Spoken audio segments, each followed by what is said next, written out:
Well, good afternoon. Thank you. Thank you. Good afternoon and welcome to the University of Washington. I'm Mark Emmert, the president of the university, and I'm delighted to not only welcome you here to the campus, for those of you that are guests, but also to welcome you to the last stop on the Bill Gates Unplugged tour. Bill has now been to 5 other universities and spoken to packed houses, none of them as good looking as this crowd, though.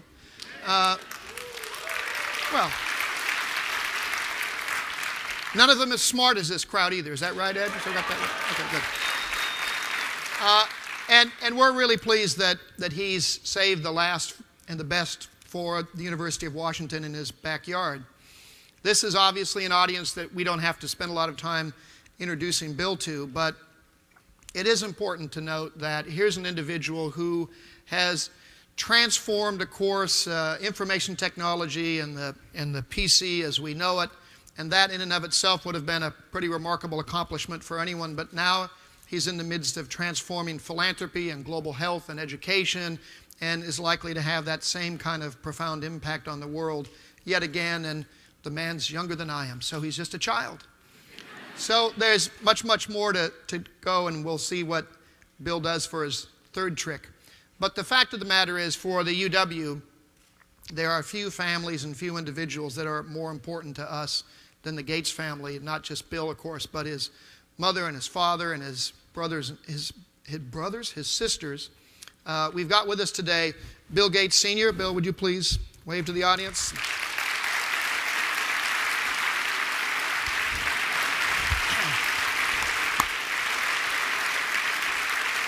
Bill, as you know, as a regent of the university, as was Mary Gates, Mary for 18 years, I think, Bill, and now we have yet another regent that's a Gates, and that's Christy Blake. Christy, thank you for being with us.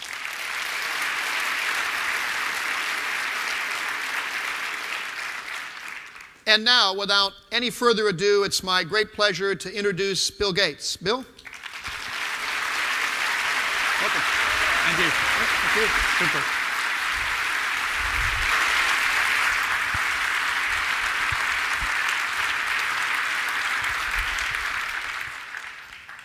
Well, good afternoon. It's fantastic to be here on the finale of my final Microsoft tour. And I mostly want to talk to you about the great things ahead. But first let me talk about the important relationship that I have with this university. As Mark said, it starts with my parents. They were students and met here. My sister was a student here. I was here a lot, but not as a student. I took an algebra course, that was good. But my main benefit from the university was that when computers were very expensive, hard to find, there was no such thing as a personal computer, the university campus was the best place to wander around and find unused computers. And so Paul Allen and I, particularly during a time when we didn't have any computer work, and nobody was giving us free computer time, we found a number of machines and were able to develop our skills during high school. The best one was one that was in the physics building, and they ran particle analysis runs most of the day, but they always had 3 or 4 hours at the end just in case the things ran long, and we'd go up there as soon as it was done and grab that PDP-10. So we were sort of stealing computer time, and now you know, I'm giving it back from time to time. Also, of course, Microsoft has an amazing relationship with the University of Washington, where the commitment to long-term research at Microsoft has a lot in common with the great work going on at the university, particularly the computer science department, but also now that software is being applied in so many domains and is really the tool for so many of the sciences. A lot of cutting-edge software problems are coming out of the other departments, whether it's genomics or the environment or anything related to biology. We need to solve some very, very interesting problems. So it's fantastic to have the university here, and a lot of people have joint appointments where they're involved in teaching and involved in helping Microsoft do its work. So that has been an absolutely fantastic connection. Also, this university has become a very important partner of the Gates Foundation. The Gates Foundation has made more grants by a fair margin to this university than any other. And the interesting thing about that isn't so much the size of those grants, but rather the kind of ambition behind them. Work related to the AIDS vaccine, work related to malaria, work related to tracking healthcare approaches and understanding where those are working and where those are not. Because after all, a lot of things that seem like they'd work when we get out into these developing countries don't. And making sure we guide that very well is important. So it's a wide range of things. And I'm very optimistic that there'll be big breakthroughs that come out of that work. Microsoft, in a typical year, has about 100 people we hire from the University of Washington, which makes it the top place that we've gotten talent all the time. Ed Lazowska and I were talking today and saying, hey, we want that to be even more. So hopefully some of these dreams about software and the great impact it can have will make people realize that not only is this an interesting field, but really this next decade, the companies that take a long-term approach, are optimistic, hiring smart people, are really going to come up with some things that will be game-changing.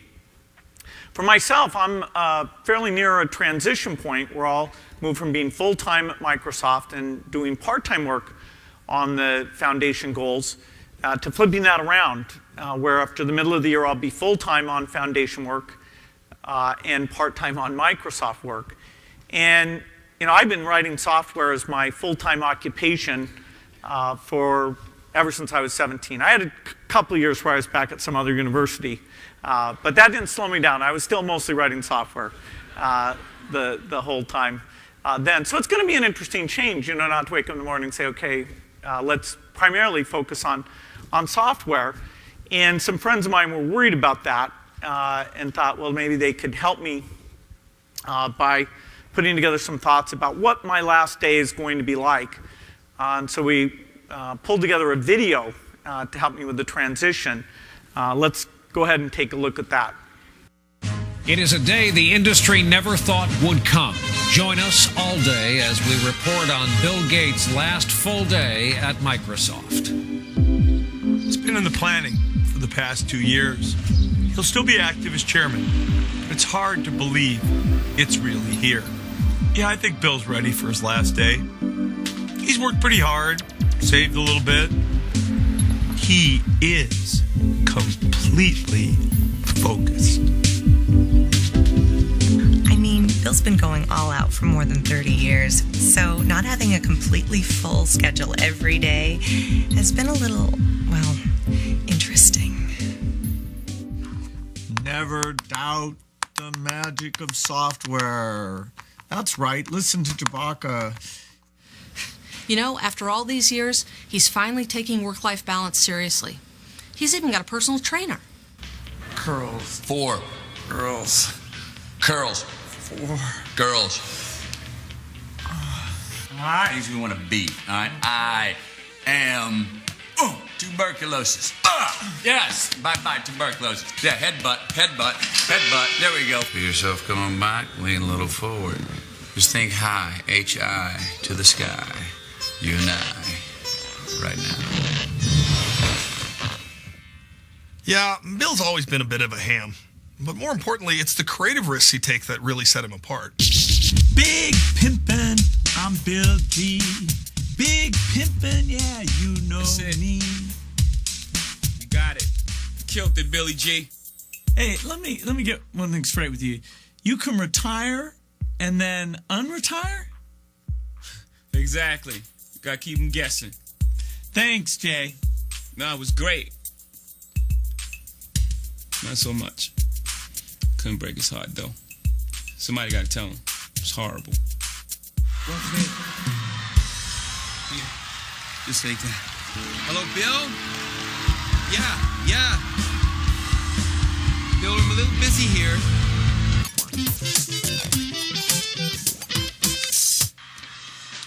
Dude, wasn't that the craziest riff you've ever heard? Oh, for f***'s sake. Bill, we've talked about this before. We're full up in the band, Bill. All positions are filled. I know, but I can't just replace Edge because you got a high score on Guitar Hero, Bill. Bill's always been a big fan of the movies, but he's probably gone a bit too far with this whole audition reel thing. Yeah, Bill, I talked to Clooney. I talked to Clooney myself. I had him on the phone. I heard his voice. It was George Clooney. I helped put him in ER. I know George Clooney. It's George Clooney. Well, fine. Talk to him yourself. I heard. No, we're just not doing an Ocean's 14. Well, no, but if we were doing one, then we would hire you. Yes, we're not doing one. Right. That's okay. No, we're not doing a sequel to Syriana either. Everyone died. Hey, I was thinking the last time I was on the show, I thought it was really successful. Yeah, no, you were great on the show, man. We loved it. It was, although, you did kind of run off at the end, like I, had monkeypox. Bill Gates, Windows Vista on sale. Oh, he's leaving. He can't just leave. The only thing is, Bill, I never said anything, but you never gave us our mic back. And, I hate to say anything, but we only have 3. So. And you didn't hear this from me. It's a pretty strange coincidence that his transition date is right in the middle of the 2008 presidential campaign. I know you're super busy, but I'm sure you're starting to think about who would be your best running mate. No, I know I haven't actually declared a running mate yet, Bill, but I'm not sure politics is really for you. Hey, it's Bill. Bill Shatner of Star Trek? No, the other Bill. Bill Clinton? The man has a tenacious work ethic. No one is sure if he even sleeps. I've always been a startup kind of guy. So that's my next big idea. What do you think? Well, solar-powered nanorobots grown from Justin Timberlake stem cells are intriguing, but they're really not my area of expertise. But we've got a new partner here at the firm who I know can help you out. Oh, hey, Bill. No, it's not an inconvenient time. Yeah, I get it. Yeah, that was a good one. You trust what you do. Of course, we'll miss him in the daily brainstorming meetings. He's always been an innovator, really inspiring all of us to think creatively about the future.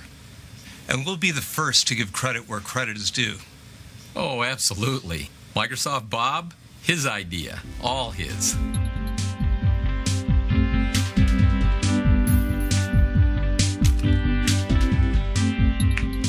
Like I said, we've been planning for this. But he's still Bill, and we'll miss seeing him in the hallway every day. Hey, buddy, see you tomorrow at the board meeting.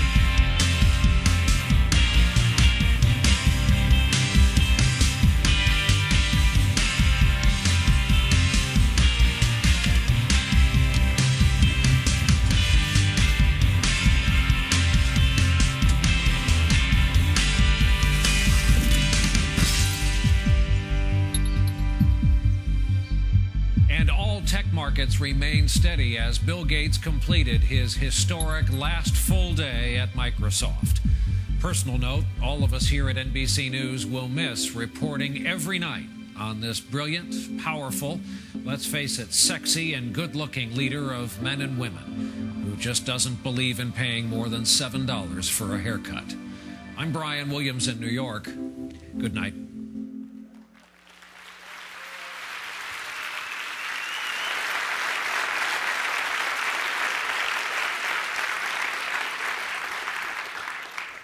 Well, we had a lot of fun making that.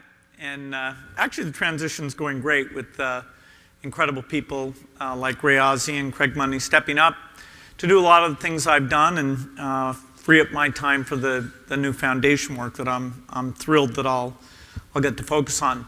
I will have some Microsoft projects that I keep working on, and as I talk through some of the big opportunities, several of them are of particular interest to me, things like making search very different than it is today, and this whole area of natural interface. So let's talk about software and where it's going. It has come a long ways since the advent of the personal computer.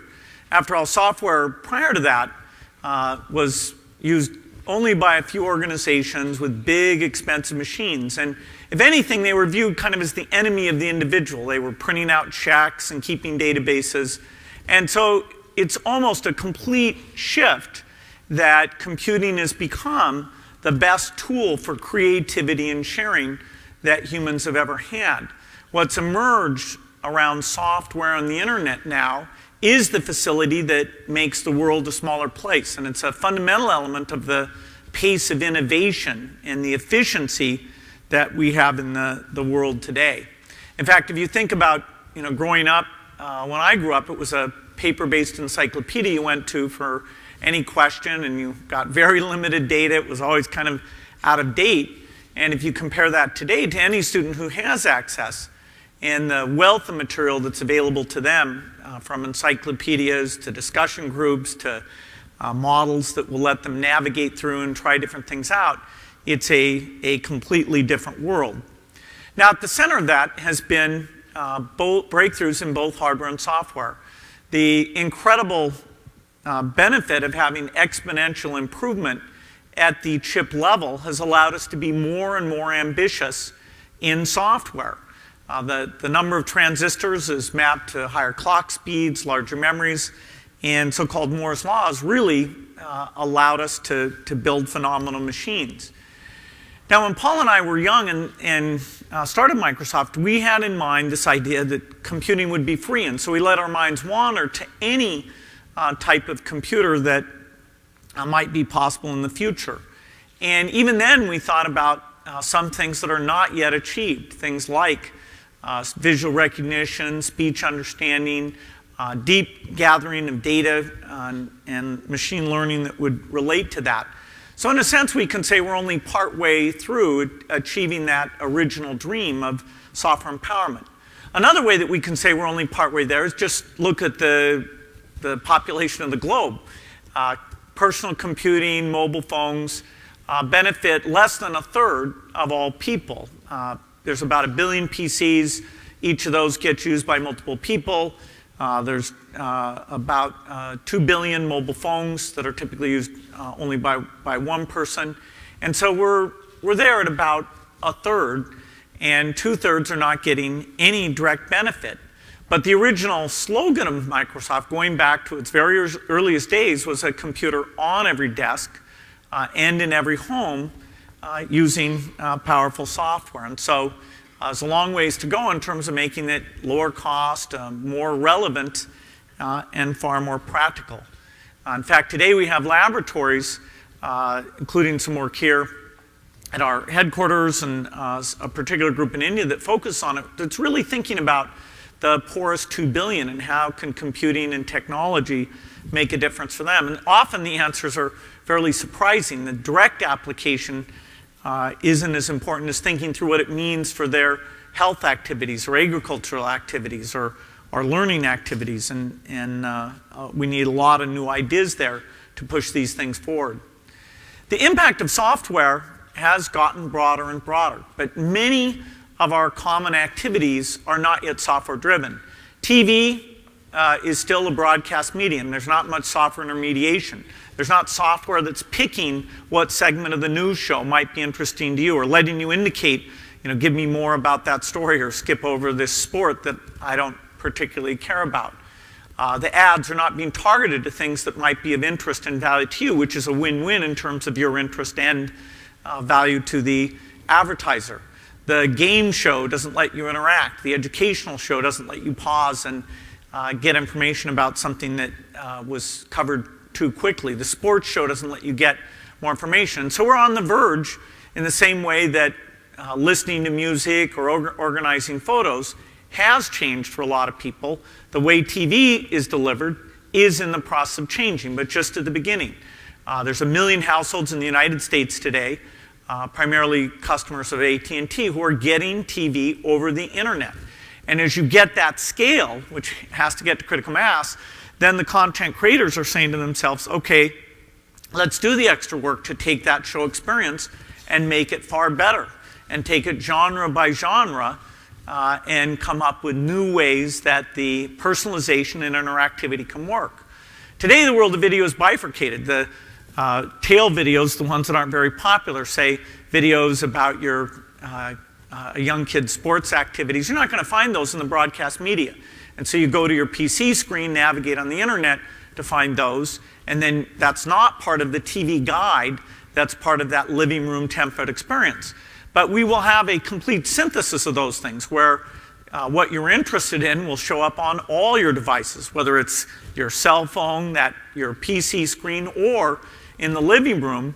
And so the tail video, the course that you wanted to watch and see, the lectures that you happen to miss, those things will show up right there along with those mainstream things. Today we don't have robotics. It's kind of a speculative field. And part of what's missing there is a software revolution so that the robot can gather information about its environment, whether it's visual or audio, that planning type module, standards, so all these different sensors can connect up, and we can experiment with robotics hardware without having to change the software base every time. And so that's an area where Microsoft and lots of startups, universities are investing. And I think that people are really underestimating over the course of a period like a decade how much things can change. With technology, we've always got that people tend to overestimate what can change in a year or two, and they underestimate the cumulative effect of change that can take place in a 10 or 15-year period. We're also subject to cycles of over-optimism and pessimism. Certainly the late 90s were kind of an insane period where every startup was going to replace your bank and your retail store, and people forgot that there are some benefits to experiences working those other ways, and the economic proposition that's brought there. And in any medium where the barrier to entry is very low, the ability to build up an asset is all the more difficult. And so only a few of those companies managed to get to the critical mass and do something interesting. Now, it was a fantastic thing. There was some crazy investment. It was like the gold rush. You know, some people did lose money, but that's what capitalism is good at, picking lots of wild ideas and continuing to back the ones that work. And so it was a period of, in the final analysis, quite a bit of innovation. You know, then when that bubble burst, some people went to the other extreme, thinking that these changes were not really valid, that it had all been overhyped. But it was only overhyped in the sense of the time frame. You know, some of the things were not thought through. Some of the technical foundations were not there yet. You know, you take something that I've been a big believer in and gotten Microsoft to invest in, and I still totally believe in, things like the tablet computer, where you can take notes and do your reading off of the screen. That takes a certain level of hardware and software, usability, price, size, battery life, and what that magic threshold is that makes that a mainstream thing where business people going to meetings take it with them, students going to classes say, of course, I take notes this way, share things this way. We're not quite there yet. We're there in certain verticals, the medical market with doctors, insurance market with claim writers, and so that's getting us down that learning curve, making the software and hardware better all the time. Now, when that comes to fruition, when it really is at critical mass, it starts to have a big effect on reading, where you'll be reading things more online. We're seeing, you know, Amazon with the Kindle, Sony with the ebook, Microsoft with software that runs on the portable machine, doing early stages of that. And even though in the next 2 years you can't say it'll change, but certainly in this 5 to 10 year period, that will be very, very different. And we can think about students working that way. My daughter goes to a school that all the kids use tablet computers, and it's fascinating to see how the curriculum has changed, that when you really think not just about putting the normal curriculum there, but when you think about it, taking advantage of that tool, how fantastic it is. It also facilitates sharing information. You know, The teacher can mail out the test results to the parents, and so you go home at night, and whether your daughter wants you to know or not, you know exactly how she did on those fractions, so you volunteer to help no matter what.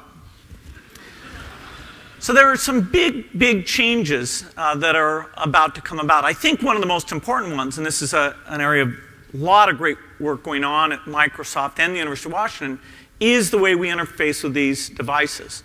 If you look at this last 30 years or so, there have been very few changes. We've gone from a keyboard to a keyboard and a mouse, fundamentally. 90% of the interaction with the machine is driven that way. And that's not going to go away. For creating a document, sitting in a solo basis and reading things, navigating things, there's a certain utility and efficiency of that will probably always be justified.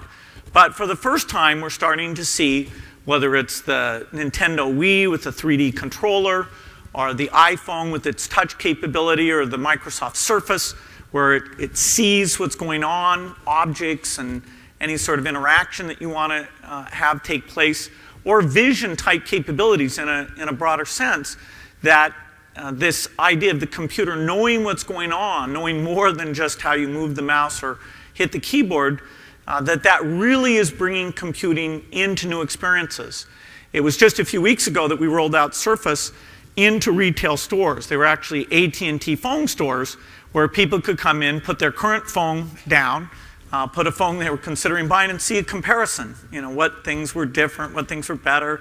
They could look at the different plans and try those things out. They could look on the phone and see the different places they go to. It would show them the different coverage capabilities that they had for those things. And so you're starting to see what that'll be like. We actually think it's time to amend our slogan of a computer on every desk. Because with this kind of technology, we want to put a computer in every desk. We want the desktop or tabletop, we want the whiteboard to be something that's completely intelligent.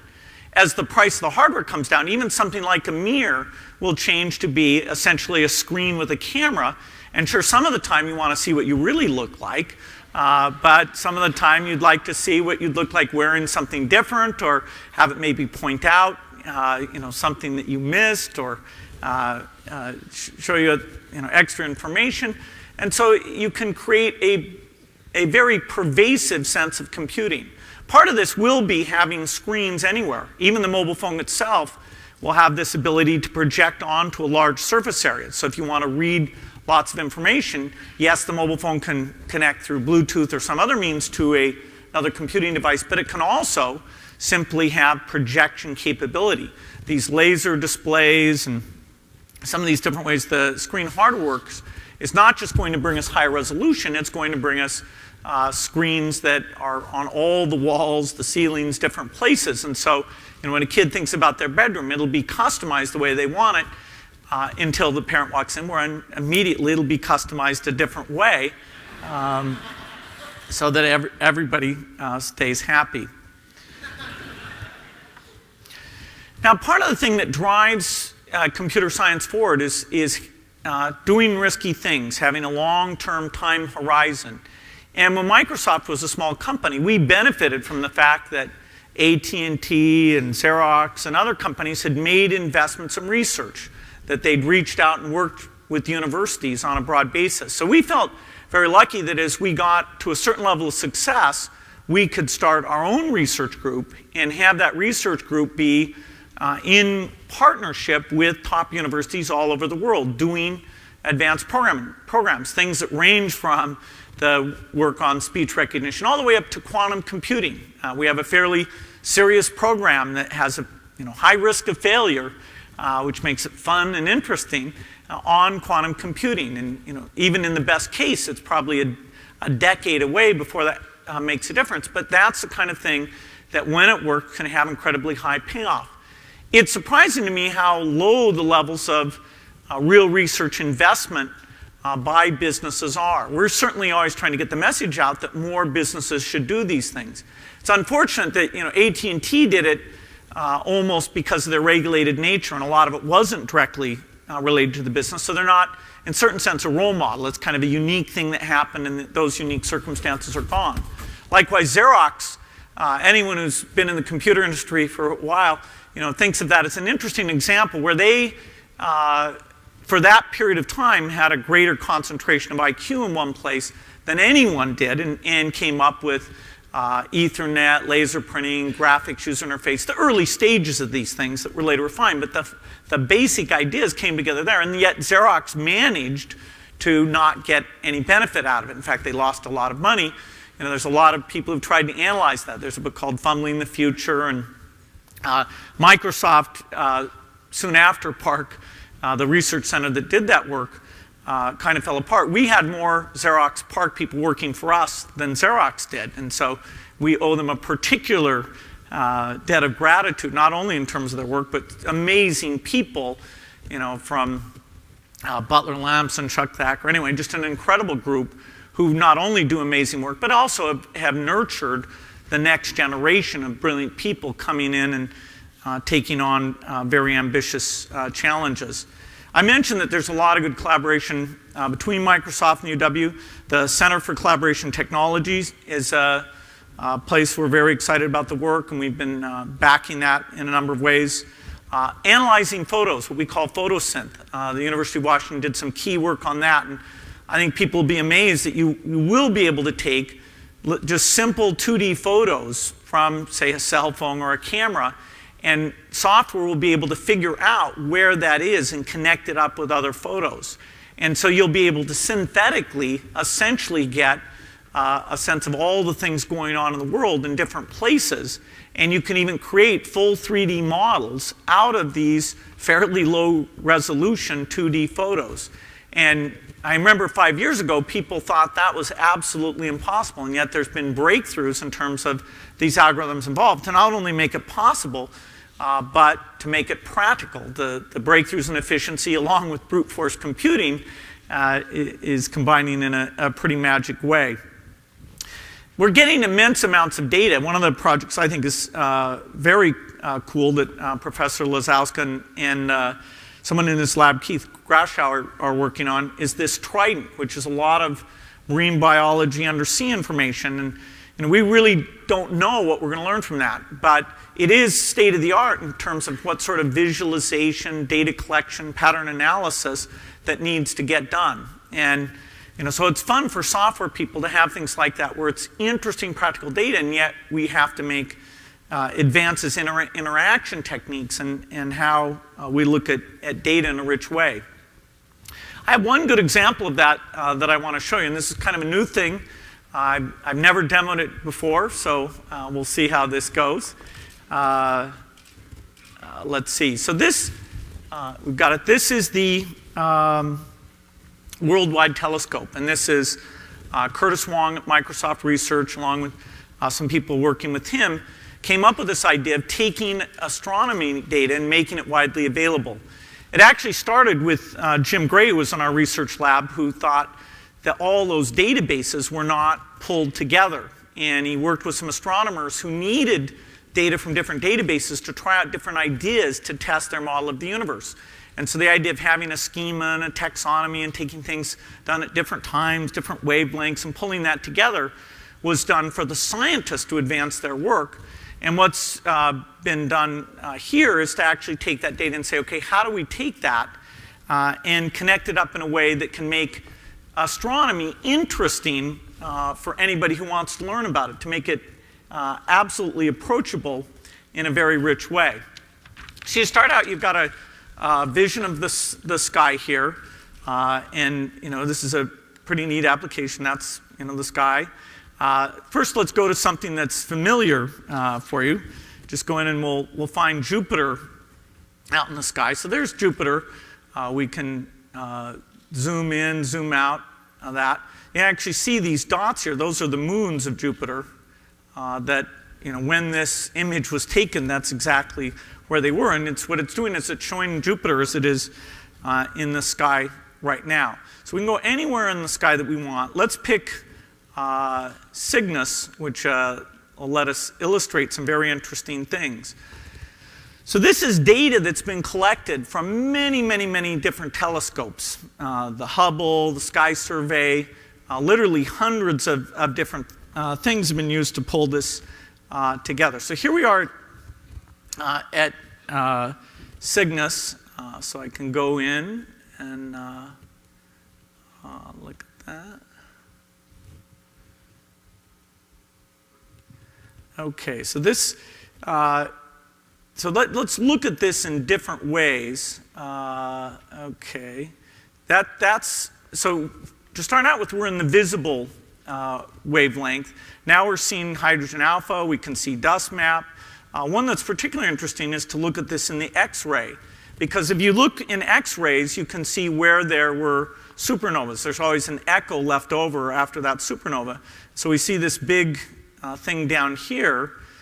We can go in and zoom in on that a little bit and say, okay, that's interesting. Well, what does that look like if we just look at in the visual wavelength? We can see, okay, there's what the dust cloud looks like from a supernova. That this is actually 5,000 years ago.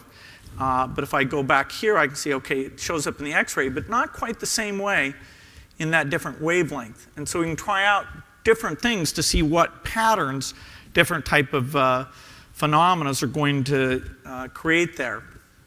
Let's go do something else. Let's see. Okay. Now let's go over to Crab Nebula. And you can see it actually navigates the sky, kind of gives you a sense of where you're going. You can go straight there if you want, but I always think it's interesting to see what the relative positions of these things are. So that's the Crab Nebula in the visual range. And so here again, you know, it is in the X-ray, there's in the IR, and these things are registered on top of each other. You see we're not moving at all because these databases have been correlated in a way that it's all in that same location. Now, so far what I've shown you is, you know, how I'm guiding things around myself. Another thing you can do is go out and look into databases about this information. So I can just right-click something and it'll show me all the different things on the web that might be interesting about that information, anything that I want to point to here. We also have what are called guided tours, where instead of going around yourself, somebody can record the things that they've done. And they can have voiceovers. We make it very easy for them to build those things. This is one that Alyssa Goodman did. She's at The Milky Way is a spiral Harvard. galaxy, but it's hard to see that because we're inside it. Here's a spiral galaxy not far from us, about 12 million light years away, called M81. If we look at it in optical light, we see billions of stars shining together in a spiral pattern. If we look at the heat from M81 rather than the light, it looks like the false color orangey image we see here. This Spitzer Space Telescope image, I can pause at any time and look at the images in different ways and go back into the tour. Or again, I can go, you know, right-click and see this is a spiral galaxy, and again, go out and get any data that's out there on the web. To give you a sense of how easy it is to make these guided tours, let's go into see one that was created literally by a 6-year-old about the Ring Nebula, where, you know, he's able to share his fascination to using this worldwide telescope and share that with other students. Hi, my name is Benjamin. I am 6 years old and I live here.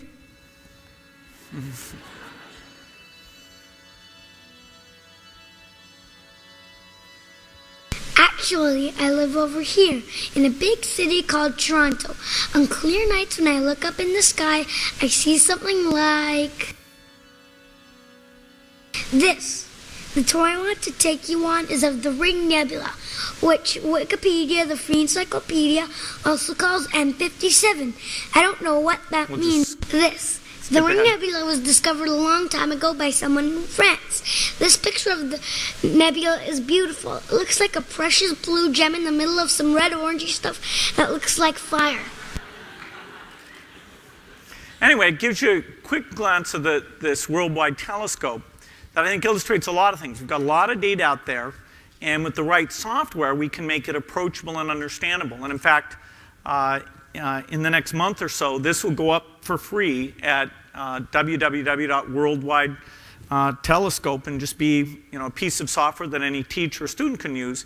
And we'll be collecting the really good tours that people create and have those just show up in the catalog so that over time people get better at making that a subject that's fun and approachable using the magic of software and the rich data that's available.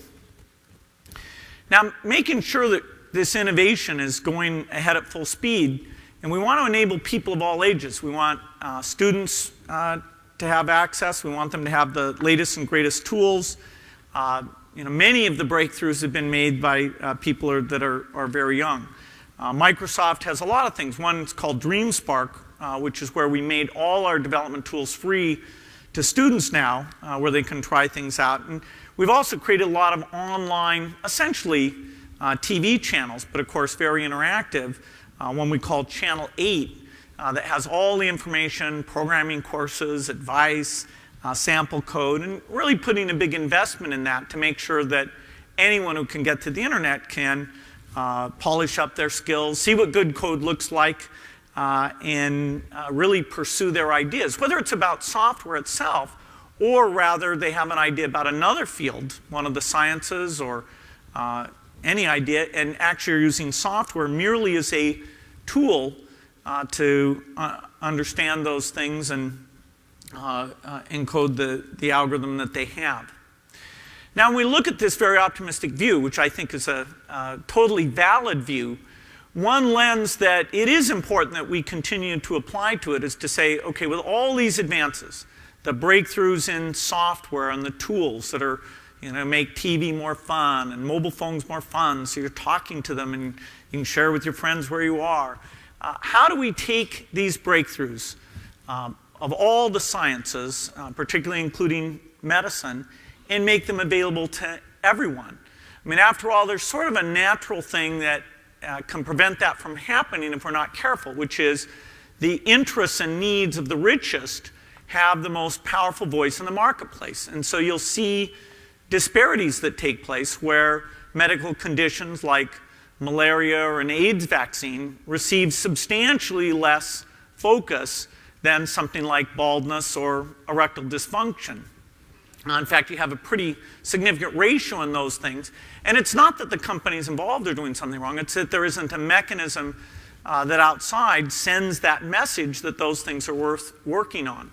The same thing is true specifically in computing. How should we get computers out to people on a very broad basis? There was a joint project between the foundation and Microsoft to get computers into libraries. That was done in the United States. About 60,000 computers were put into 18,000 libraries. And it was a huge success. It was particularly transformative in rural areas where people didn't have broadband access and they weren't as likely to be able to afford the computer on their own. And at first the librarians were a little worried. Would kids still come and get books? Would the machines work well? And there was a lot of learning that took place, but in the end it was phenomenally successful. In fact, the number of books being checked out went up as more traffic was coming to the library, and kids didn't just play games, they did things that were interesting and valuable. And a lot of adults came in to learn new skills, to stay in touch with relatives, to understand about health conditions, and it's been phenomenal to track that. That's now been taken to a number of countries: Mexico, Chile, Botswana, Lithuania. There's another 6 countries that we're in the process of doing the pilots and doing the rollouts to take this idea that, in the same sense that libraries were deemed to be something everybody should get to because literacy should be available to all, now this access to computing and software and the internet and the things it makes available, we should make that push on for that same type of accessibility. In fact, if we look across many areas of activity, banking, the ability to have a savings account, the poor need that in particular, the ability to get loans. And it is interesting to think how we could draw in some of the large successful companies into helping out with these things. It's an area that I've used the phrase creative capitalism to describe that. And in fact, if you just took the best practices of the leading companies and had the average company doing as well, I think that this gap between how quickly and how well we map technologies into the needs of of the most needy, of the poorest, would change very, very dramatically. And so that's certainly a topic that I'll be putting a lot of time into, and sitting down with companies, talking to them, creating awards, creating positive feedback for the ones that do it. Maybe somebody will figure out how to get negative feedback to the ones who don't do it, and creating, hopefully, some real momentum behind that. So, I'm very optimistic about software. I can't imagine why software is not the most overcrowded field in the world. What could be more interesting than working on these tough problems and being able to have this kind of impact to build magic new devices? And in fact, what I and my generation got to do these last 30 years really pales in comparison to what you'll be able to do in the next 30 years ahead. Thank you.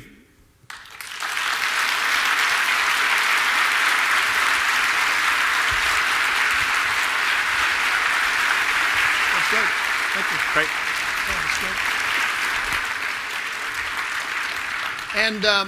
And now Bill's going to take some questions for a little while. Before we get to there, Bill, when you were backstage, I was introducing your family and realized I don't think I introduced your sister. You want to introduce your well, both family? My sisters are here. Ask them. But I forgot Libby. Stand up. Libby Armitage. Did I introduce you, Libby? I forgot. No, Libby Armitage. I'm sorry. Okay. Well, Libby Armitage is here as well. So let's set some rules, some ground rules. First of all, there's microphones here. Are there any place else? Or are they just one, two? I'm sorry. There's one up there, and it's a little hard to see you up there. So if you queue up on that microphone, you might wave a little bit. We'd like questions to be short, preferably really questions, not speeches. And we have a strong bias day for students, but we'll let you begin. Oh, you're manning the mic. Okay. All right, good. So, please. Okay, it's not a speech, but just a really quick comment. I hope in addition to businesses, you'll have the opportunity to reach out to the business schools. I'm a second-year MBA student, and we really need support getting the professors and the people on our boards to really support creative capitalism and that kind of curriculum. My sister works at PATH, which is a local nonprofit that really tries to use partnerships to solve some of the world's health problems. And I was wondering if you could just talk a little bit about public-private partnerships and your intelligence with them. Yeah, well, first, in terms of the business school, I agree. We need to get business thinkers putting their creativity to these things, particularly because, to some degree, when you have a market failure, how you create market incentives and do things are important. And there's some novel ideas like advanced market commitment that can take normal business type incentives and bring them into these areas that hasn't existed. In terms of PATH and partnerships, PATH is an incredible group, and the foundation does a large number of programs with them because they've these tough challenges of really getting things done in developing countries and getting to know the governments and help the governments. I think they're probably the best at doing that. So a lot of our vaccination rollouts and programs where we're figuring things out are done through PATH.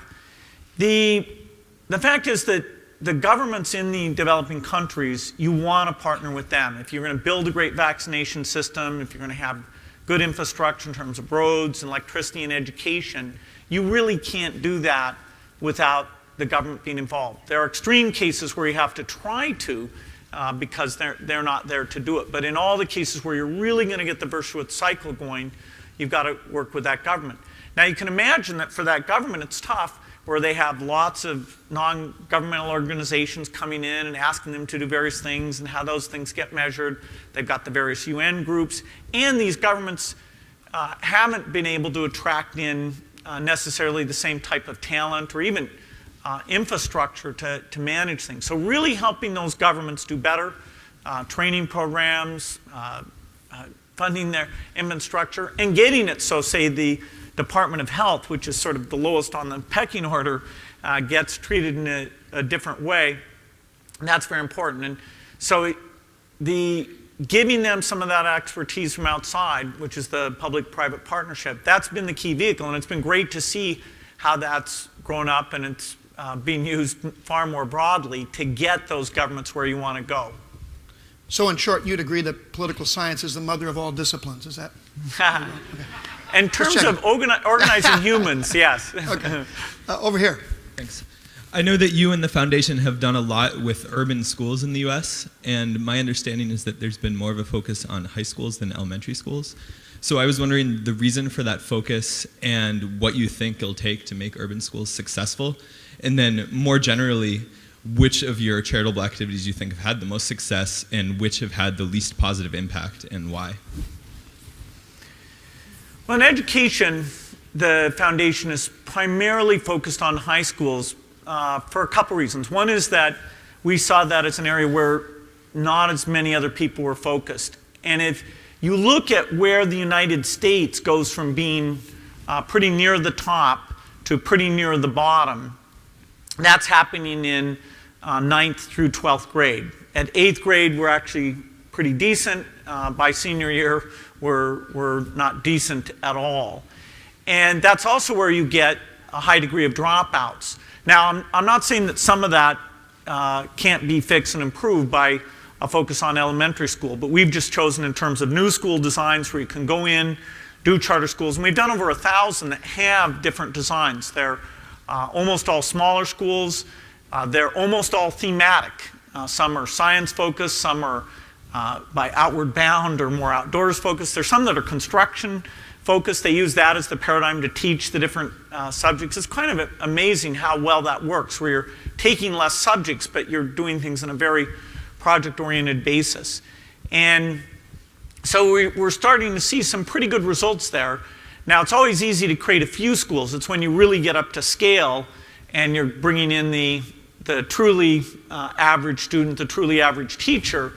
It's a system that can change that really can make a difference in terms of the inequity we've got where if you go to a bad high school, even if you're smart, the likelihood is you won't find it engaging, you'll drop out, and then your life outcome is really kind of unfair. It's not fitting in with the idea of equal opportunity that we believe in. So we've been focused just on that,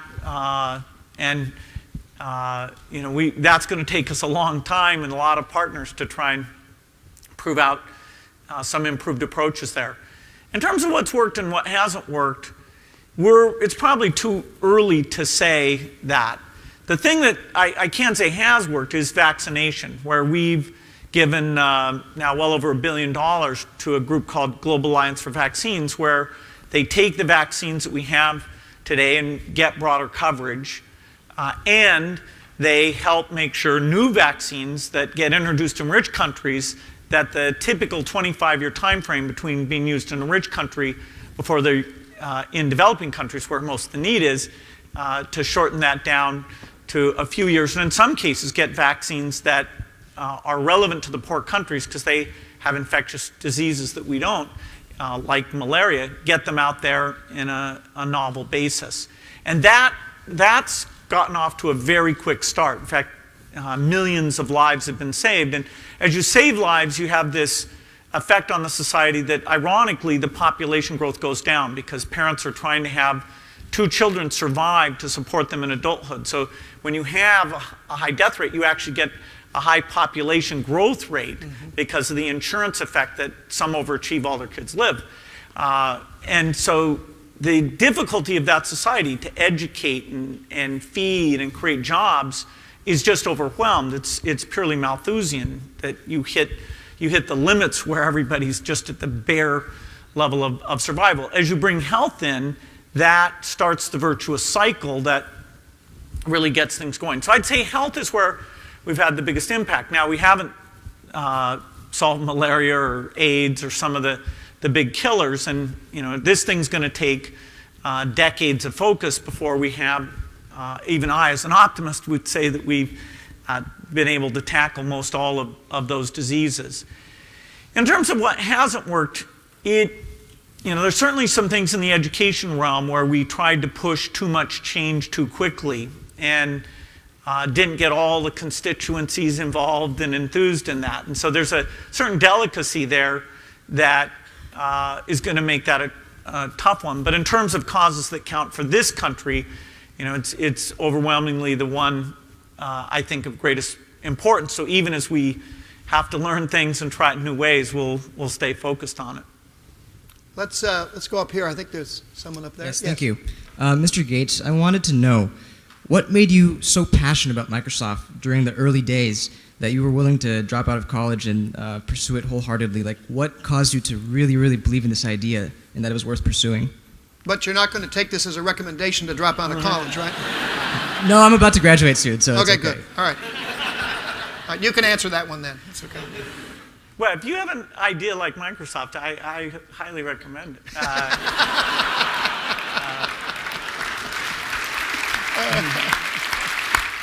The key thing was that Paul, Alan, and I had loved working on software since we were lucky enough to be exposed. Literally, I was 13 in 8th grade when this time-sharing terminal came in, and we just did it day and night, and got better. And we could see that the magic of software combined with this miracle of the microprocessor, subject to Moore's law, exponential improvement, that was a magic combination. And we'd look around and say, hey, how come everybody's not saying this is amazing? I mean, we're going to dethrone IBM, and why doesn't Digital Equipment get it? Why is the guy who runs it, this is a company that's long gone, but dominated mini computers at the time, why isn't that guy up there saying it's wrong? We know it's right.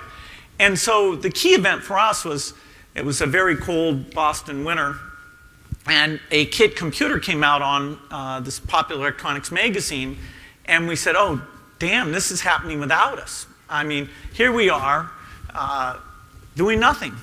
And so we called the company up and said, hey, we're ready. And then we called them back. We actually did the work, and then we called them back and said, how do you make the stuff go in and out of the computer, the I/O? And they said, well, that's interesting. Nobody else has ever asked that. You must really be doing something. So that was, anyway, our very first customer. And so we grabbed onto it to be the very first. And we were the first to say there should be a software industry and come and do it. In a sense, it was one of the lower risk things I've ever done in my life because, I could have always gone back. Well, my dad didn't say, hey, if you go away for a few years, I'll stop paying for your education. They were nice and said, okay, go, learn your lesson down there in the desert, and then you get back to the serious stuff, and we're still waiting. So, Christy Libby, did you think he'd lost his mind? You were wondering how your brother had fallen from grace, probably? Yeah. Well, it worked out okay. Yes. So, Mr. Gates, one thing I'm just curious to hear your opinion on. I love just this vision you have about having a computer on practically every surface, but I'm just wondering if perhaps that's actually setting us up for a big environmental disaster, just with how damaging it is to create and dispose these things. So I'm just wondering, do you think that these issues would provide a barrier, or do you think that they basically have been or are about to be solved? Well, there are important issues to be solved. The devices are becoming smaller and smaller, so in a certain sense, the amount of material required to build them and the types of the material, I don't think there's a major problem there. I mean, if you go from having a CRT, which has all that glass and funny stuff in it, to a laser projection thing that's using, say, a plastic light guide, that is way less material. So the main issue is not from a pure material point of view. There is energy consumption involved in these things. They are more efficient than they were. CRTs waste a lot of energy heating that screen up. The key thing we need is energy sources that don't cause environmental side effects and that are dramatically cheaper. You can't just say to the poor, hey, use less energy, because energy for them, clean water, is energy, fertilizer is energy, getting to their job is energy, the cost of food is energy. You really need to take this slope where the price of energy has come down and down and down and down, and the consumption's gone up and up, and find a way to do that that has no negative side effect. And fortunately, there are, every minute the sun delivers to the planet 10,000 times as much energy as we need. So we just need to tap into that in one of a variety of ways. So you're right, unless we find friendly energy sources, there could be a problem. But fortunately, I think there are some great paths that will lead to the breakthrough that will eliminate that as a constraint. Over here. Hi. So my question is about healthcare. In the U.S., we spend a lot of money on healthcare, but we have kind of a large disparity in what the kind of healthcare that the rich get in this country and what the poor get. And I was wondering what your thoughts are on that and how we can go about fixing that. Yeah, the U.S. has pretty severe inequity in its healthcare system, as well as dramatically the most expensive healthcare system. It's one of these complex systems where the incentives to the various pieces are not adding up to the appropriate outcome. So things like, preventing somebody from having an asthma attack and spending the money and being very good at that and measuring the right way to do that, having that be the reward of behavior rather than, this will sound perverse, but making more money by having the person show up for an expensive episode, and that creates a source of income. So the health and education, but let's just take health, are very difficult environments to design the right type of incentive systems for. Some things like, restaurants, which one should be there, or what consumer electronics there should be, or what kind of software there should be. The normal, just straightforward application of capitalistic markets works very well. In these other areas, we really have a problem in terms of what standards, what quality measures, what data needs to be available. Now, there's some very good ideas that are out there. The guy who runs Kaiser wrote a book that, Healthcare Reform Now, that talks about a different approach that would change these things. So there's a recognition that if you just extrapolate, we've got a problem. Data processing is an element of it, but it's more of an enabler to get the incentive system right. It's not like if we magically had all the data online that it would cure these things, but it would let you get to measurements at the points that are really the right points of intervention. Yes. You had mentioned television as something that's not taking sort of full advantage of software. I was wondering what you think the role of gaming platforms such as like Xbox 360 would be in changing that, as well as bringing new technology sort of into the living room. Yeah, that's a very good point. There is a video experience that's interactive today, which is video gaming. And so in some ways, parts of TV in the future look more like Xbox Live than they look like just changing channels and watching a few things. In Xbox Live today, you can see what your friends are doing. You can talk to your friends while you do it. You can organize things. There's contests. And so it's very, very interactive. And in fact, the logic, the chips that are in that Xbox 360, they will be the set-top box. And so just because silicon gets cheap, the ability to have that kind of video display power, every set-top box of this media room, internet TV approach will be able to let you interact and play games like that. So it'll be the same system that's letting you play Halo 4, 5, 6, as well as watch the news in a way that's personalized, so different things are showing up. Just one box. And so there's this unification of what was set-top box, video game, PC that are three different things today.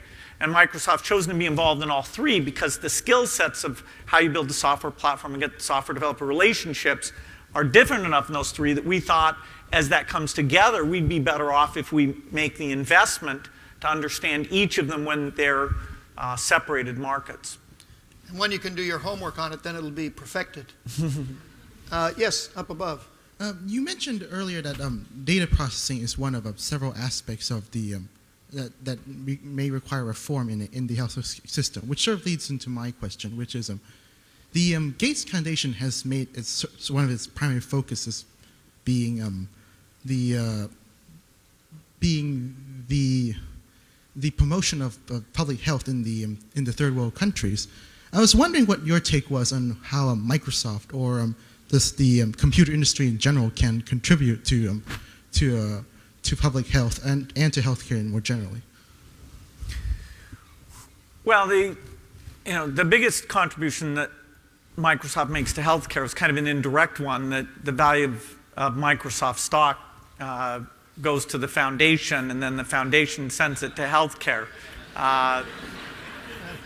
But there are also things that are very direct in terms of software innovation.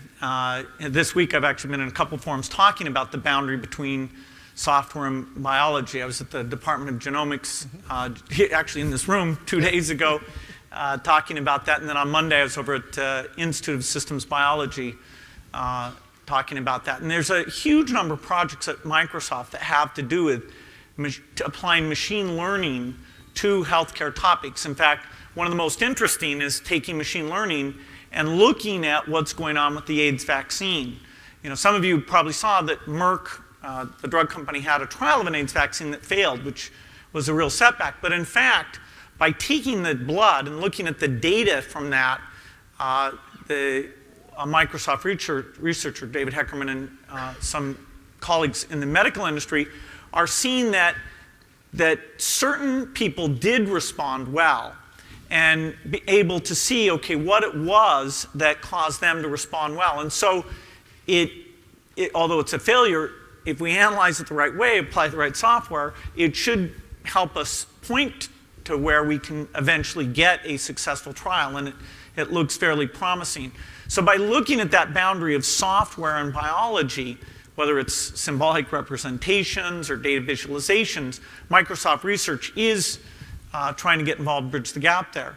You know, there are other things a company can do as an employer, but the biggest impact a company can have is staying within its area of expertise. So, you know, to make sure that the education systems around the world, that they get good software.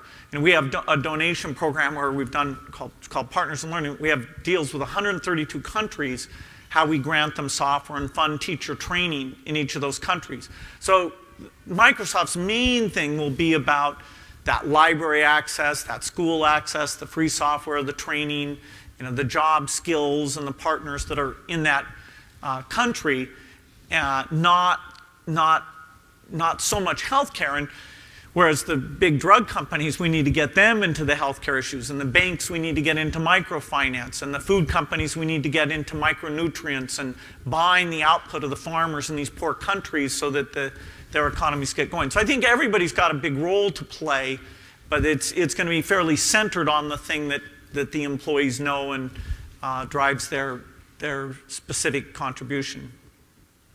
Let's go over to one again. Hey, Bill.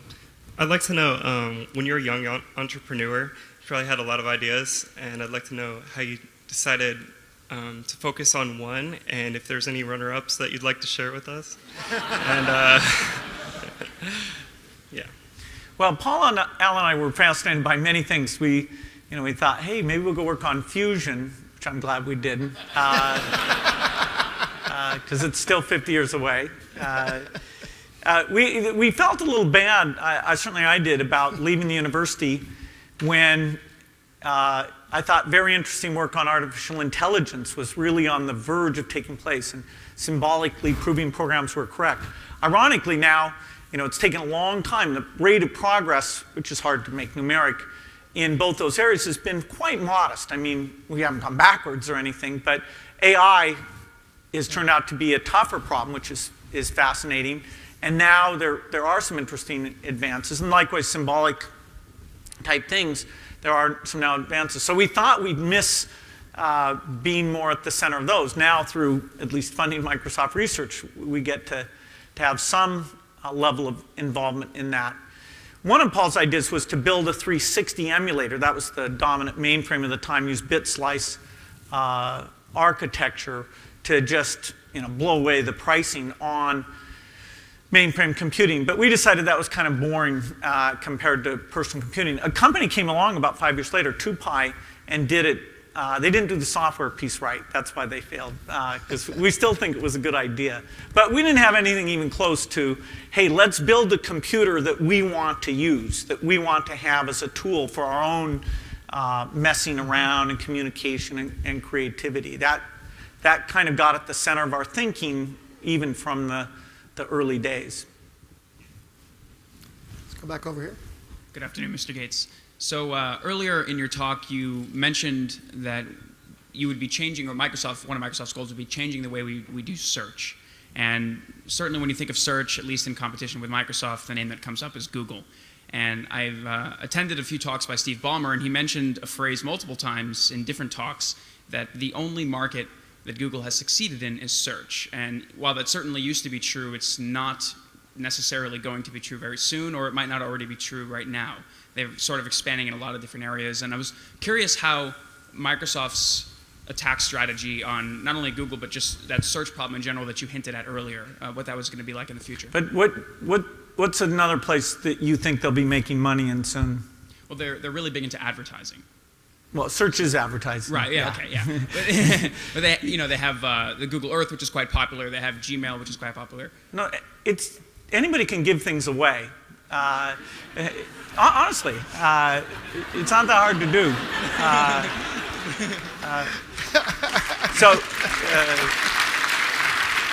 Anyway, the qualification was things they make money. But they're a great company. They're doing lots of good work, and who knows what other things. But fundamentally, that search advertising nexus is more than 100% of their current profit stream, and a very nice profit stream indeed. In the area of search, today it's about getting those 10 links and you click on them and you go somewhere. It's hardly likely that no matter who leads the field, that in 5 years or 10 years that search will look anything like that.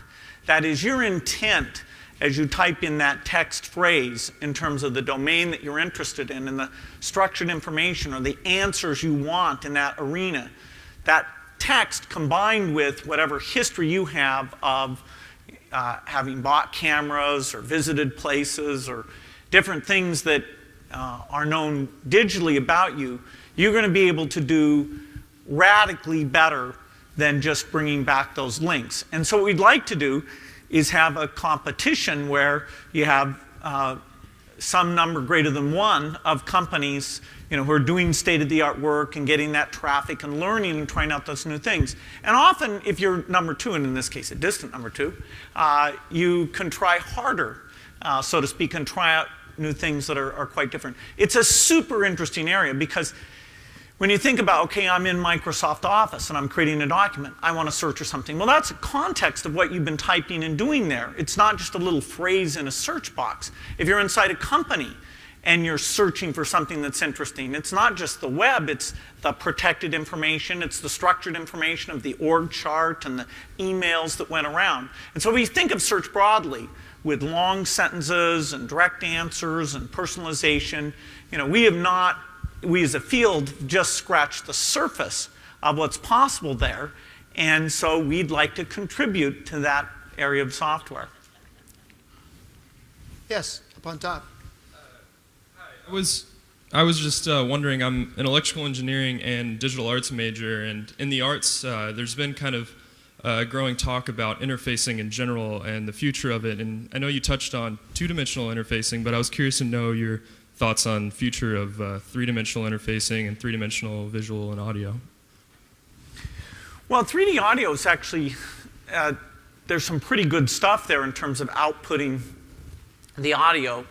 3D screens, there's always progress, and the question is it good enough? Is it becoming mainstream? Recently, there's these different ways that multiple viewers can see different things, and you can project it out to the different eyes. Microsoft Research is playing around with those things. I think the biggest thing in terms of 3D is that as you have pervasive cameras, they're able to see things and model those things.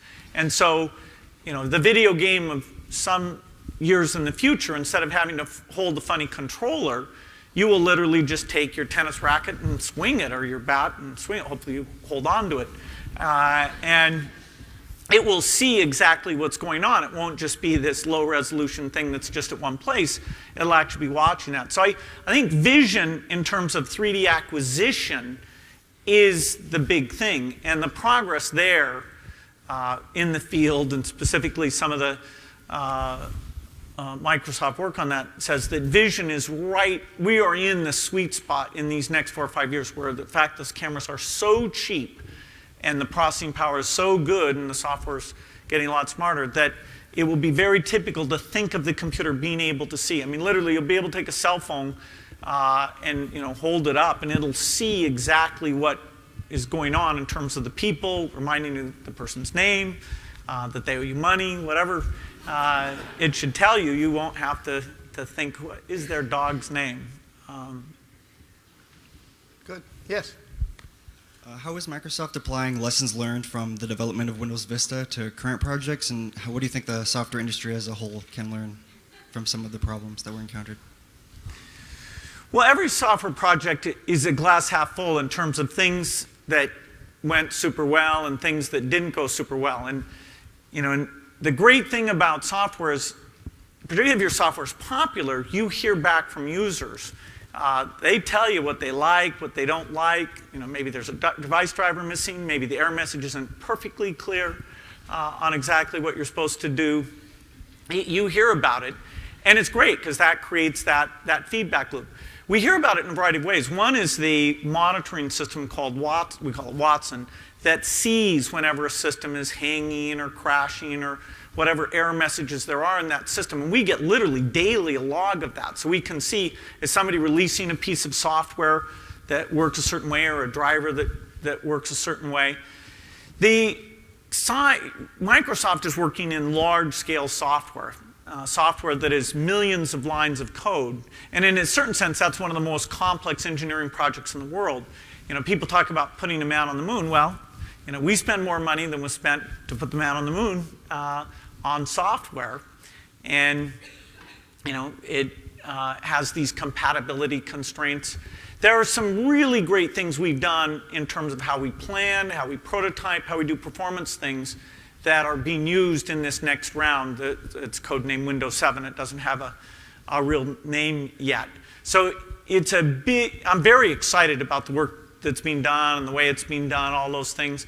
So there are very good lessons that come out of all the major projects. Let's stay over here. Hi, my name is Laura Metsu, and for the last 12 months I've been acting as the project manager to open a high school in Ethiopia. And over the past 12 months, we've gotten our teachers and staff lined up. We've gotten a pending 15-acre grant from the government of Ethiopia, and my team has met with the Prime Minister's cabinet and gotten their approval. Our next step is looking for grants. As the founder of the Gates Foundation, what is your #1 piece of advice for somebody who's seeking for an educational grant?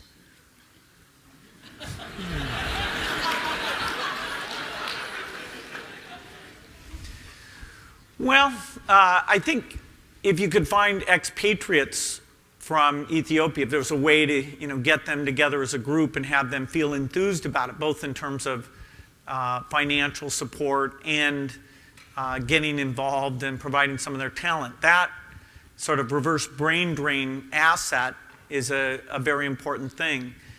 It's a tough one in terms of there's not, education is so particular in the country in terms of how teachers are hired and what those skill sets are.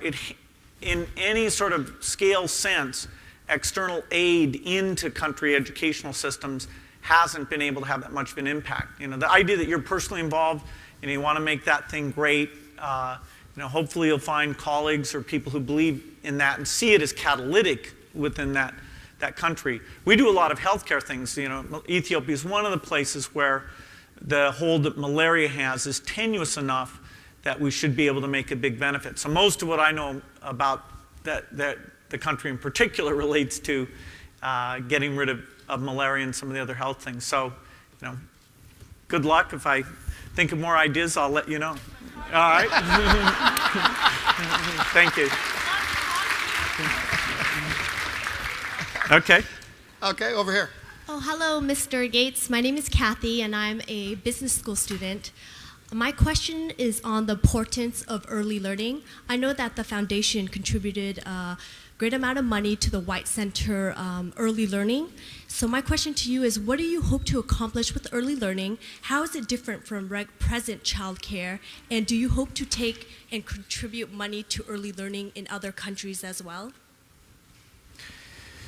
Yeah, the early learning, we have a couple pilot groups. My dad knows a lot more about this than I do in terms of what we're doing, but we have a couple of pilots here in Washington State. Correct me if I say anything wrong.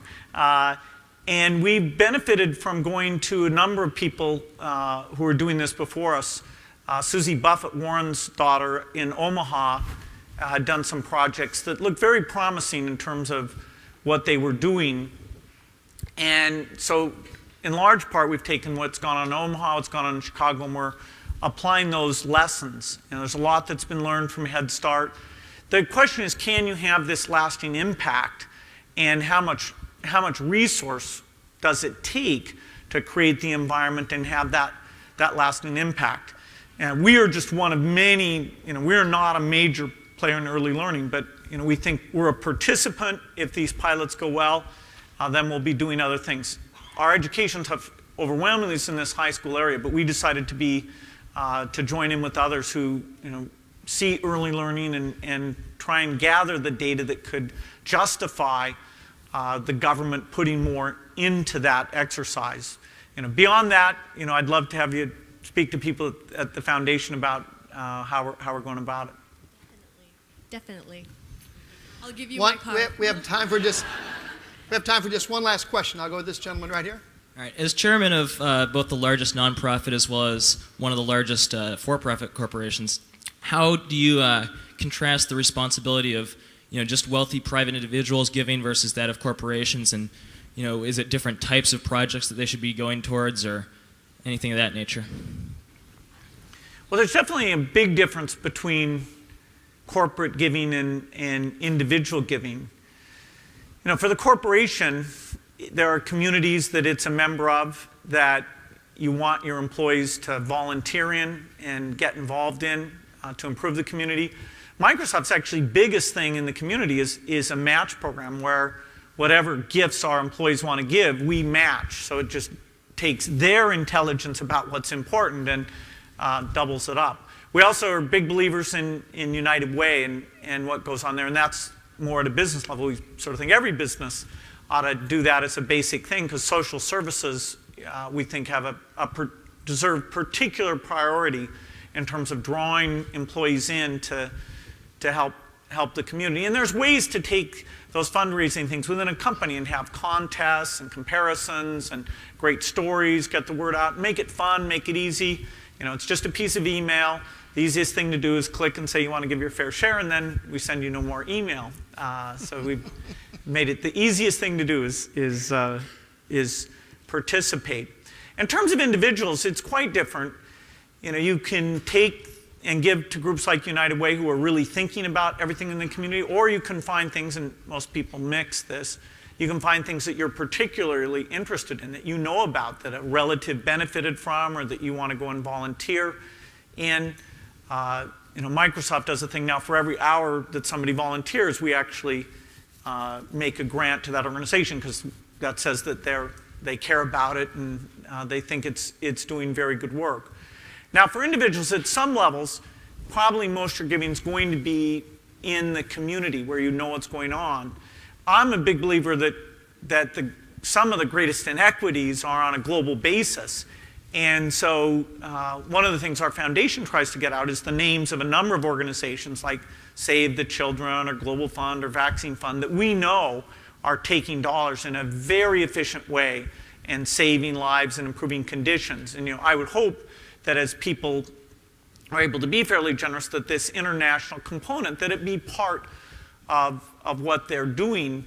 Obviously, if you get up to enough scale, then you can take on big projects. And I will get a chance with some of my extra time to go out and share with people who are lucky enough to have wealth, and just tell them how much fun I'm having and that it can have impact, and hopefully encourage it. I think when Warren Buffett gave his gift, it sent a message to people that, wow, this is the right thing to do, and he doesn't like to waste money. So a sense that there are causes out there that you can make a big difference with. So I hope we're creating a wave of it. I definitely see, particularly in younger people, more of an interest in not just having a great job, but having the company they're involved with being one that has a good impact, and having their giving and time and focused on things that have a broad impact in the world. And they can have a bigger awareness now through the internet of these deep inequities, and so hopefully that'll activate people. I do think the next 20 years will be big in terms of generosity of the rich, and a generation that shows, both in terms of buying products, things like the RED campaign or their political voice, that they want more of this global generosity. But that could just be my optimism, but I'll see if I can help it come true as well. Well, sitting here listening to all your answers, Bill, I know most people in the audience share my sentiment that it's hard to imagine anybody from our community having a greater impact, not just here in Seattle or in the Pacific Northwest, but greater impact, period. And we at the University of Washington are delighted that you've ended your university tour here.